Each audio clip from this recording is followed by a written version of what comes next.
I've just recorded a fantastic episode of Jack Howard Colour, the podcast with Lesley Jennison. We're talking about her career at Vidal Sassoon, breaking glass ceilings, her international travel, and how she's navigated teaching large classes onto a digital platform in COVID.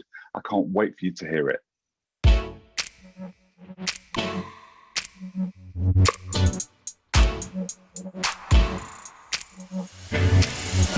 Welcome back, everybody, to Jack Howard Colour, the podcast. And today's guest, I'm really thrilled that she's managed to find time. We have really struggled to get Lesley on. Lesley Jennison, Global Colour Ambassador for Schwarzkopf Professional. Welcome. Thank you very much, Jack. It's wonderful to see you. Really wonderful. I'm so glad we got to do this. I'm so thrilled too, Lesley. And you know, reading through your bio, I mean, it was just absolutely fascinating. I mean, I've met you, of course, and we've worked together, but I mean, the journey is superb. I mean, you started off your career at Vidal Sassoon, where you were there for 18 years, and you successfully navigated being from sort of head of color department and part of the artistic team into management, which was like a first. I don't know whether it was an industry first or it was a first for the company you were with. So breaking that glass ceiling, I really want to talk about that. And then, of course, you've also done these amazing session styling stuff. And session colorists are a rare, super rare breed indeed. And we usually are pushed right to the background. So see a woman at the forefront of that is spectacular. But let's start off, Lesley. How did it all really begin for you? Well, you know, I got into hairdressing kind of by accident, because when I was at school, I was very interested in history, very interested in English lit and, you know, English language. And, you know, I grew up in North London. So my parents would take us to the theatre a lot. So I was very interested in the kind of arts, even at a sort of early, you know, 12, 13. And I really wanted to do makeup for theatre. I was very aware, even from a kind of young age, how makeup transformed a character. You know, yes. And I remember the time we were sat in the theatre, God knows which one, excuse me, I can't remember which one, but red velvet seats is very kind of dominant in my mind, with the little, you know, the little, binoculars. The little binoculars, yeah. You used to get them, you used to pull them out, I think you used to put money in or something. And I remember it was Oliver Twist. And I remember looking at Fagin and thinking, I could see that this wasn't an old man. I could see that this was makeup that had transformed him. And I was obviously very young, because I kind of fancied, what's the boy in it? Not Oliver, the naughty one. Oh, Dodger. The Artful Dodger. I remember thinking, oh, he's so gorgeous. So I could only have been about 15 or something. So I remember that vividly. So when I was at school, I'd written to the BBC, because in those days they did kind of the best training for makeup and for theatre and TV makeup. And I got a reply back saying you had to be 21 and a half, you had to have O-levels and this and this and this, and an A-level in art and hairdressing. So I'd done okay at school. I went to college. I didn't get my history, so I went to college, sixth form, and I did my O-level history again, and I did an A-level in art, which I managed to get in a year, which was I mean, Jack, you know me, you know, once I kind of have something in my mind, I want it and I go for it, and I don't stop until it's done. Yes. And it's done really well. You are very, very focused. Oh, very focused, yes. Totally focused. So when I was 17, I'd done everything, and I applied to get into Vidal Sassoon. And I remember that vividly. I remember climbing up. Incredible how these little memories stick in your mind, isn't it? You know, that I remember climbing up all those staircases, narrow staircases at Davis Mews in W1. And I had the interview, and I remember what I was wearing, pale pink leather skirt and jacket, batwing. That would be amazing. Jacket would be amazing. Now, I thought I was the bee's knees. And I managed to get in, and I purely went just because I wanted the the qualification. But I mean, literally, I loved it. I loved it from day one. And sorry, Lesley, was that then in that time? Of course, Vidal Sassoon was the place to go and train. Oh, absolutely. Incredibly hard to get into. But was that actually an apprenticeship that you went for? Oh, yes. In those days, you had to go as an apprenticeship, so it was a minimum 3-year apprenticeship. Right. Yeah, it was difficult to get in. I remember the audition, the interviews. There were lines of people, and I remember for my semester, there were 2 semesters a year that that they took people in. Mine, they took in 42 or 38, and at the end of it there was 2 of us left. Yes. It was a very, very hard training. I mean, and I thank God for it. I really thank the heavens for it, because it gave me such a discipline in what I do, and I think that discipline allows me to kind of either have a massive freedom with application, or it still allows me to have that discipline. So I'm very, very grateful to it, incredibly grateful for that time.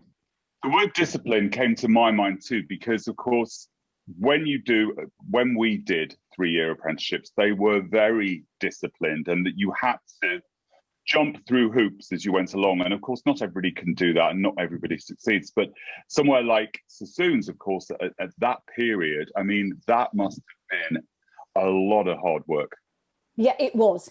I mean, so my training, because it was a colorist, obviously you had to do a little bit of barbering and ladies, and then you spent a couple of years doing coloring. So mine was 3.5 years.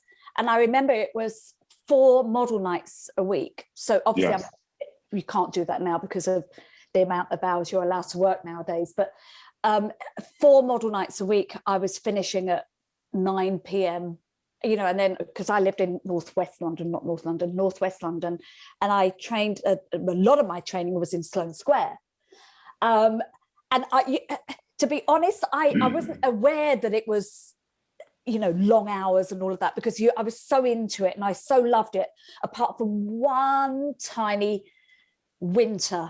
And I remember it, I've no idea what year it was, but I remember it from, there was an album that they played almost on a loop in the salon, and I still now can't listen to it. It's Tracy Chapman. Oh, I love that album. Oh, I can't stand it. I just, honestly, if it comes on in the car on the radio, I have to switch it off. I cannot bear it, because it was such a miserable time for me. Yeah. It was like, I can't remember what technique it was. I just couldn't get, I just remember it was cold, and I'd have to get 3 tubes to get home, and it was dark all the time, and that was playing all the time. So it wasn't for long. It was only, like 3 or 4 months I was unhappy. But, parents like my parents just say, right, you've just got to turn this around. You've got to turn it into your head to, that it's, it's only a short amount of time, and you've got the rest of your career. Yes.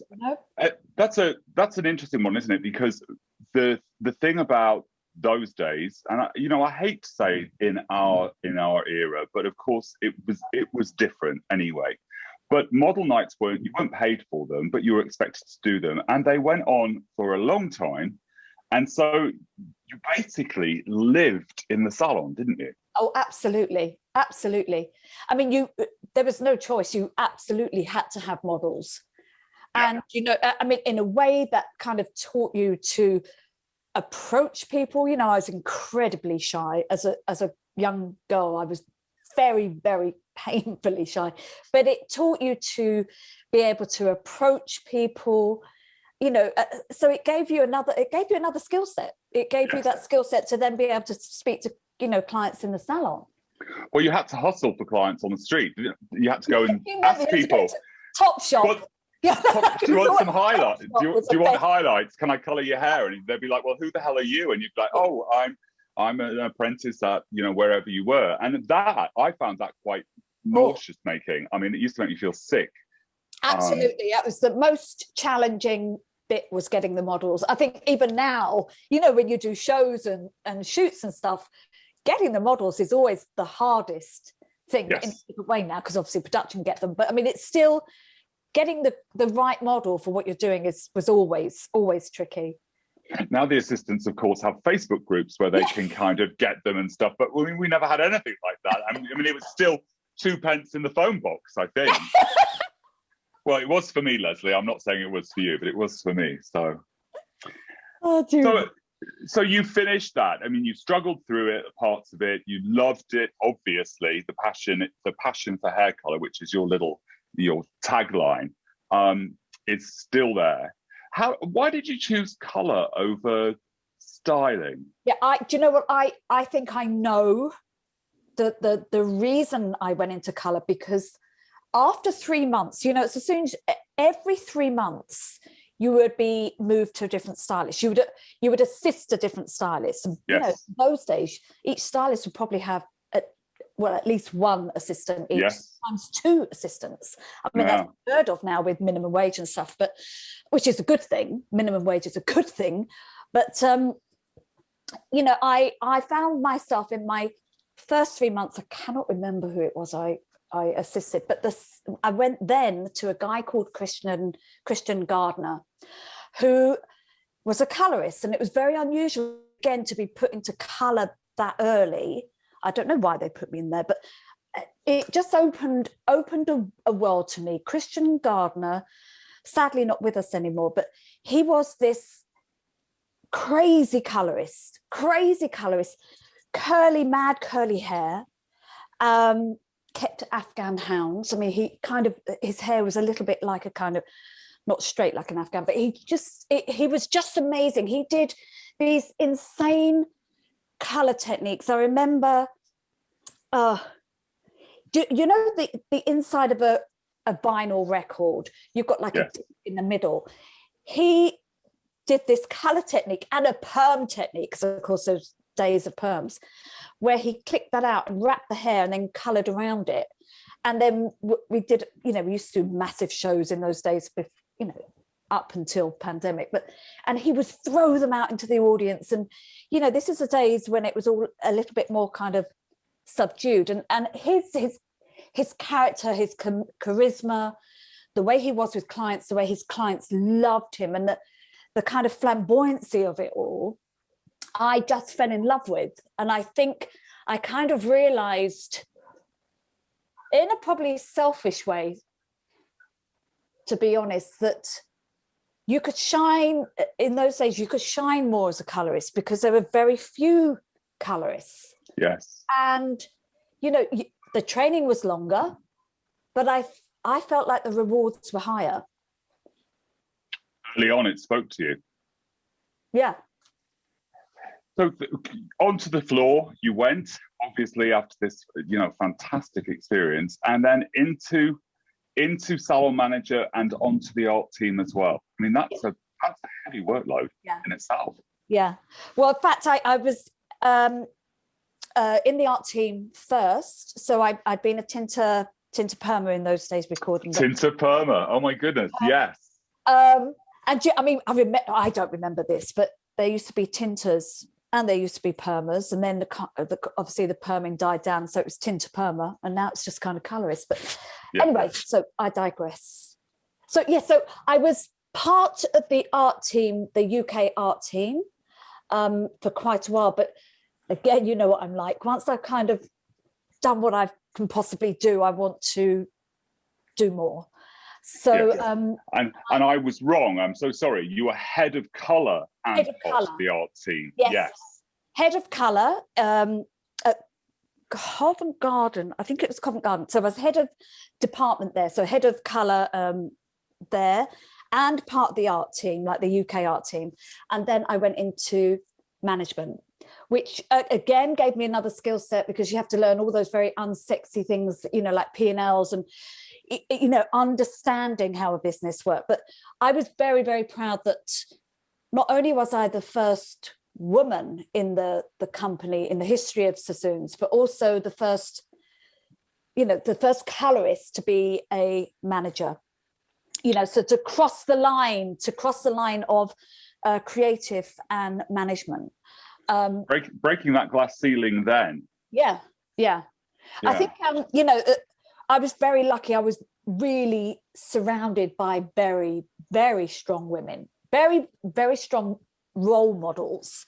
You know, if you think of Annie Humphries and Tracy Hayes and Leona Curran, and, they were all very, very strong. And I think also I was kind of slightly wrapped up being at Sassoon's, because I'd never realized that women, that I just presumed that you could have whatever you wanted. My parents very much brought us up that way, that whatever you want in life, you can get if you work hard. Making that transition, which was, I think, huge, breaking that ceiling, even though you were surrounded by these really strong women, and there's some very strong women in that conversation you just had, women that I really admire, did you face pushback from within? I mean, I'm not saying name names or anything like that, but was it a struggle making that move then in that period of time? I have to be very honest, Jack. It wasn't. I didn't get any knockback, and I do really think that's because, everybody there was so seriously talented that. I'm not saying I'm seriously talented. I didn't mean it like that. But what I'm saying is that they were. But you are seriously talented, Lesley. But so, like that.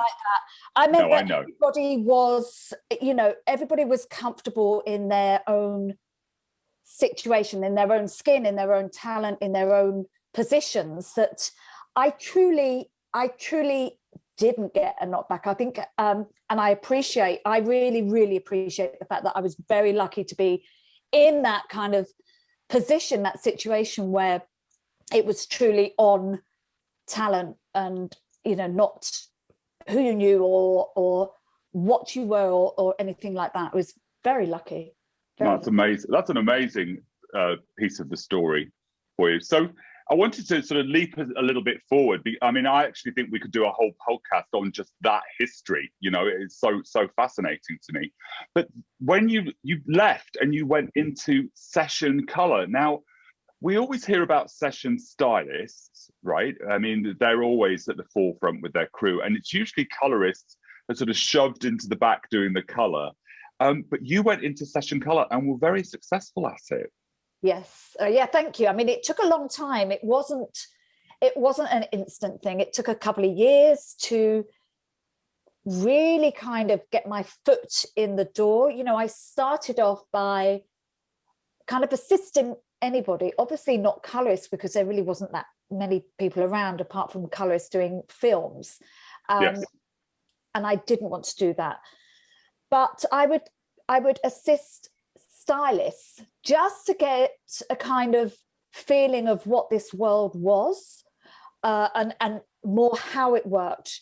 As you have to really understand lighting and camera angles and stuff like that to, because coloring hair for a shoot is so, whether it's a brand shoot or commercial or a video, is so very different from coloring a client in the salon. Yes. So I was lucky that I managed to kind of learn that. And then I started getting asked to do stuff like a soap commercial and beauty commercials and skin commercials. And so it wasn't a sort of sudden thing. It was very, very gradual. I might have one job a month, and then another 5-6 weeks, and then another one, and then a couple in 1 month. And it was very slow, which in a way is very good, because it let me build up my kind of knowledge. And again, I talk about skill sets, because I think it's yes, another skill set that was quite different from what I already knew. And so I loved it. I loved doing that. It was quite amazing how specifically to learn how camera, where to kind of put the light, and how to get hair to kind of shine more, but only in certain places, etc. I do also think it really made my mind made up that I didn't want to go into filming, being a hairdresser or colorist on films, because you're spending a lot of time sitting around. I mean, which you do on commercials and you do on brand shoots. There is an element of that. But I think when you're working on films, there's sort of weeks on end where you're not actually doing much. And I, again, you know what I'm like. I'm very active in wanting to work. I'm always wanting to be doing something. And if I'm not, I have to think of a project I can, start to think of, like you can see some of the colors I'm working out in the back there. I don't know if you will see that. So it really made up my mind. We can see everything, Lesley. We can see your complete studio up there. Oh, so great. I feel like I've been to it anyway. Yeah. Even though I haven't. Well, you've seen me here plenty of times because I've asked your advice on lighting so many times because you are the dream A-star at lighting. Anyway, to finish that, I love doing that. It was more about beauty hair, which again is something that I love to do, but it was very sporadic in its work, in its kind of it's obviously not a 9 to 5 thing. Yes, but I do think it's really, really interesting because you started off with your love of theatre, creating characters, and then it led you into hairdressing, and which you sort of fell into colour in some ways, and then you found a passion in that. And then as you go on to doing session work and commercials, you were still creating characters in that, aren't you? Oh, absolutely. Absolutely. I mean, I'm just jumping forward a moment, but when I do a colour for essential looks, I'm also thinking of a character. Yes. Also thinking of a kind of muse who that person would be. So yes, that's very true. Yeah. Very true. I never thought of it like that, Jack. And Lesley, you're now a global colour ambassador for Schwarzkopf Professional. How did that all come about? Now, you've had the role for a long time. It's obviously evolved and changed. How did it start? So how it started was I had an invite from Simon Ellis, who is the global creative director for Schwarzkopf Professional. I hadn't seen him for many, many years. I did know him before. And he'd asked me to do a brand shoot for a colour called Vibrance, which is a sort of demi-semi product. And I love Vibrance, by the way. Yes, Vibrance is a beautiful product. Oh, I love it. I absolutely love it. But it's obviously not the relaunch just a year or so ago, or the one before that, but the one before that. And I went to Germany. I knew the photographer, who's actually my brother's best friend, which was really bizarre, really bizarre. I knew him from, when we were young. Again, I haven't seen him for 20 years. And we did this shoot, which went on to win industry awards. And I think from that, they were very happy with that they asked me to do one essential looks.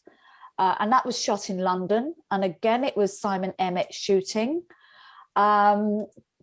which was wonderful. The whole sort of setup was just wonderful. Really, I just felt I loved it. It was a hair shoot. And the only other hair shoots I'd done were kind of really, with Peter Gray and Rankin and like really kind of crazy, like full on yes. Stuff. So I'd not done sort of beauty hair as such. So that was wonderful. But then I wasn't asked back for a year because they already had contracted somebody else in. But they had this one essential looks that they had nobody to do it. So they'd asked me to do it. But after the year that somebody else was doing it, they asked me to do it again, and I've done it ever since. And I'm really, really passionate about essential looks because I know, some of the imagery is a little bit, it's strong. Some of it's, just beautiful kind of salon work. And even though not necessarily, many of our clients going to have these kind of really strong looks, it's still, beautiful imagery. And I think, there are elements to, some of these images that come into focus later on. If you think about 10 years ago, did we ever think that, you know, pastel hair would be seen on most streets in villages and towns all over the UK. It just wasn't, Yes. you know, there was not even a thought that that would happen. I think, you know, we're very lucky. I think, Lesley, it's that Devil Wears Prada moment, isn't it? When they belittle, when Meryl Streep's character belittles Anne Hathaway's character about the blue sweater that she's wearing. Yes, yes. And I think that sometimes it's hard to, when you see something that's strong visually, you know, on a runway or in a photograph, and to think, well, that's not my client, or that's not me. But then, you know, over a period of time, you see it filter in, and you're absolutely right. I mean, at one point, it was just a little strand of pink or something in the hair. And now, you know, you go anywhere and you just see full throttle pastels, brights, vivids on people. People can do whatever they want with color. Whereas 10 years ago, possibly even 5, you might have said, well, maybe not. I think we're very lucky to be colorists now. I think, you know, when I first qualified, it was a sort of era of full-on color. Not necessarily all of it being very gorgeous, because it was the kind of, you know, the stripes and stuff, but there was a lot of color, and women on the street were wearing lots and lots of color. And then that died off, and it's been kind of very, very soft and subtle ever since, until sort of probably 7-8 years ago, where it's, you know, color is so prevalent now. And the other thing, of course, Lesley, that you see, of course, now is like a resurgence of that kind of 90s feel. You did your Alice bands, and everywhere we're seeing these big chunky pieces of lights in there. We're doing stronger face frames on people. So people's kind of subtlety is moving out again and getting a little bit stronger in the field, and people are seemingly more confident about coming back into the salon on a more regular basis. Even for your natural girls, natural women, it's a little bit stronger than it was maybe, you know, at 2010, 2011. That's the wonderful thing about color to me, is that we are continually evolving, and we really should be continually assessing what we're doing and where it's going. Yeah, absolutely. I think, you know, people are more interested now into being a little bit more individual and not just following, you know, not just kind of melting into the background, you know, and I think people are more aware now that, you know, with the products all over, you know, not just Schwarzkopf, every kind of product is so much more caring and, you know, not damaging on the hair. So, you know, you can stop and change and do different things without being detrimental to, you know, the fabric of the hair. Yes. Yes. Now, Lesley, you work in the salon as well. You work at Billy Curry in London. Yes. So what I love about that is that you aren't a colorist who's just doing campaigns. You're actually listening and with women, very similar to what I do. So, I mean, I really love that. Have you found, obviously we've been in lockdown after lockdown after lockdown in England. Have you found the expectation of clients is out of control when you're behind the chair at the moment? Or how do you manage that expectation? Gosh, it's a complicated one. Is it different for you there now? Or do you still find it's all okay? I mean, I love it. I'm not there very often, you know, like you. I probably do 4 days a month, and I love it when I'm there. It's definitely different in the fact that, you know, I can only do so many clients now, whereas normally I'd have 4 on the go. Yes. I'm not able to do that because that's unfair on other people that are working, because obviously the number of seats that we're allowed to use, you know, social distancing, etc. It's different. I think the level of service that we give is incredible. However, I love to be full on busy. When I go to the salon, I like to start crack of dawn, finish late, and just be looking after all my clients. I don't necessarily do new clients now. Very rarely do I do new clients, because if somebody calls up and they particularly want me, obviously, you know, I love to do it. It's not like I don't want to do new clients, but we make them very aware that I'm not there that often. I very, very rarely would cancel a day, because, as you know, Jack, you know, we're very lucky that that Schwarzkopf is very kind of organized, and they, you know, it's normally months in advance that everything's booked up. You know, my Yes. dates next year are almost booked up. So, but I'm just not there very often. So even with all my clients I do, I have particular colors that if I'm not there, that they can go and see. So it's difficult that you're not able to do as many. I'm not fairly deaf, but I'm quite deaf. You know, as a child, I was in and out of hospitals having, you know, grommets put in my ears, and it's kind of scarred my inner ears. So I've always kind of read at the same time as talking. So it's very hard for me to hold a conversation when I can't see what's going on. So that kind of slows me down, because I'm constantly, you know, going up closer to sort of hear them. Yes. Of course, you know, your clients want to catch up with everything, so they want to talk and talk and talk, which is wonderful. You know, that's what we're all about. We love to communicate, and we love to be with our clients. I am looking forward to when we don't have to wear the masks. I actually find the masks hard, but I didn't know that about you, Lesley. I never knew that about you, the hearing impairment, if that's the right terminology. Yeah. I mean, you'll probably see me next time we see each other. You'll probably notice, because I look at your mouth. I thought you were looking at my dazzling teeth and my diamonds. Of course I was, Jack. Of course. Now, as we're on the pandemic, I mean, both you and I talked all the way through the lockdowns that we've been through and supported each other. You managed to successfully navigate from the big shows, which I know that you love, and you spent an awful lot amount of time traveling, to bringing something a little bit more homely and into your wonderful studio that we can see today. And you've been able to navigate into educating digitally from home.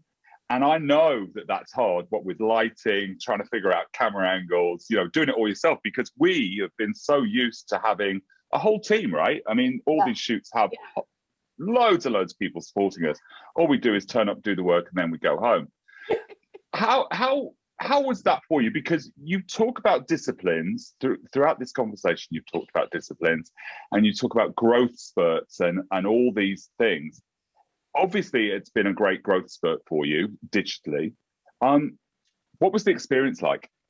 Well, first of all, I want to take this opportunity to thank you, Jack, because I really appreciate you gave me lots of advice from, you know, when I very first started doing them. You helped me kind of hone it to what I do now, what I was doing. So I want to thank you for that. And the advice on the lighting and everything, what to buy and stuff. So thank you.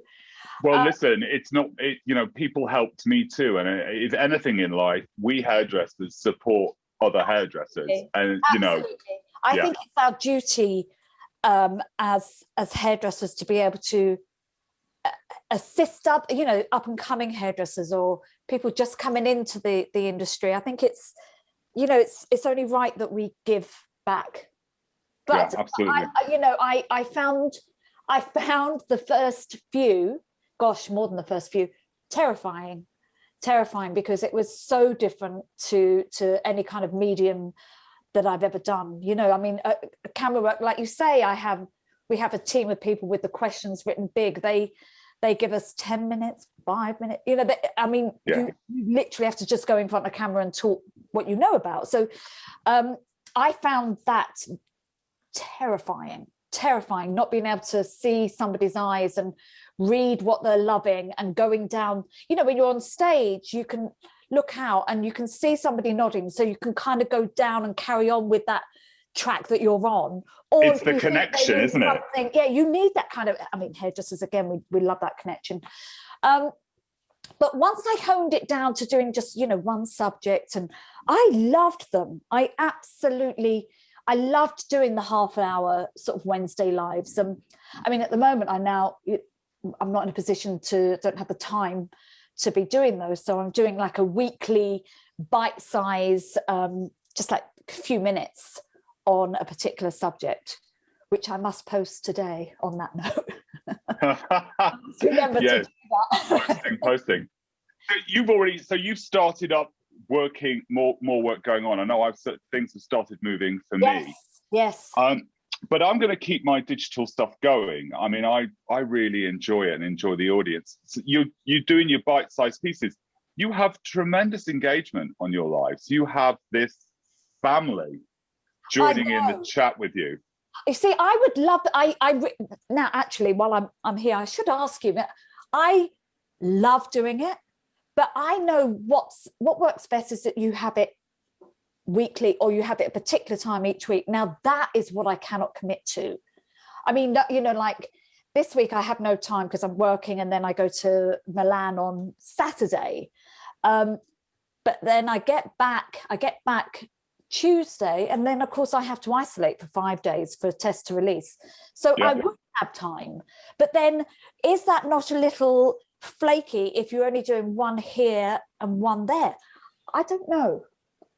I think if your audience know that you're busy and you're traveling, and I certainly, you know, the whole 10 days quarantine thing. I mean, I just finished my test and release the other day.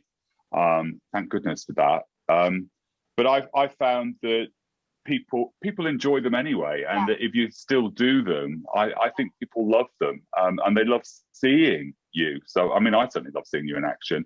What I loved, thank you, Jack. what I really loved about this was your lives, Lesley, is that you started off, and of course you wanted to give value, right? Which is what we do as colorists anyway. We want to give value, and there was so much going on. When you started bringing it down, I mean, just that chat we had about blue shampoos, 45 minutes talking about 3 products, and you know the engagement was fantastic, and people were really interested. And you know, you're a hair geek as well as a hair colorist. You know all the ins and outs of the stuff, which is fascinating. But I think that people love that, the technical bit about it. And when you do your comparison shows of 2 different products and what the product do and what you can do with it, I think they've been absolutely helpful to our community. Oh, thank you very much. Thank you. It's been wonderful for me as well. It's been fantastic. I mean, apart from learning how to do it, you know, so that people enjoy it, it's having, again, talk about connection, but it's again, seeing what people are asking me and seeing, well, also the comments, you know, my lovely mummy, you know, like obviously my #1 fan, watches me every single week, and she's the first person that calls me while I'm still up here before I've even gone downstairs. And she calls me and she says, "Oh, now, said you were wonderful today." And from and she's it's so wonderful. Nice. She watches them 3 or 4 times over. I think people don't. I don't think people know what it's like. I mean, I don't know about you, but the hour before I go live, I'm pacing the house. I'm checking the camera, making sure the lighting. Because, you know, in England, of course, I mean, obviously we've got these beautiful summer days and summer's nights till sort of 9:30, 10. But in the wintertime, the light changed every 5 minutes, and I used to be crying. Yeah. And then afterwards, I'm so pumped. Yes, absolutely. I don't know what to do with myself. So it really is 3 hours. Oh, you know? And sometimes it's even more, isn't it? I mean, my partner will testify to that. Like, for goodness sake, Lesley, just sit down. I'm like, oh. Yeah. I mean, you know, it's not that it's nerve-wracking. There's an element of nerves, but it's an element that you just want to do something really well. Yes. And you want it to come across well, and you want everyone to get something from it. And I think that I mean, this is great what you're doing with your Jack and Friends, is you're kind of explaining that, you know, doing the live is not a matter of turning up in front of the camera 5 minutes before and switching the lights on, because, you know, it takes me a couple of days to get everything together. Colouring mannequins, as you know, is hideously laborious, you know, in the fact that, you know, styling mannequins for you and me, right? I mean, oh my God. Hideous, you know, and I don't have a sink on this level, so I have to go down a couple of levels, you know, to wash it. Then I have to come back up, and I mean, it's only a couple of levels, but you know, it's the whole thing. And like you say, blow drying hair, you know, and styling it is so far from my comfort zone. But, you know, that's just another skill set. But I've loved it. Absolutely. Well, I hope you carry them on. I really do, even if it's monthly, and that I know that your diary is always busy, but if you plan, I'm sure your community would love it.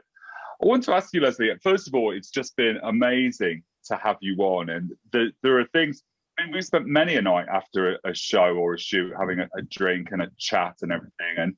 But you know, there are some real interesting nuggets in that conversation today. What's next for you? You're talking about the diary's busy next year, which is so exciting. I've got trips planned for later in the year, which I'm just hoping that everything opens up and stuff. Yeah. What's next for Lesley?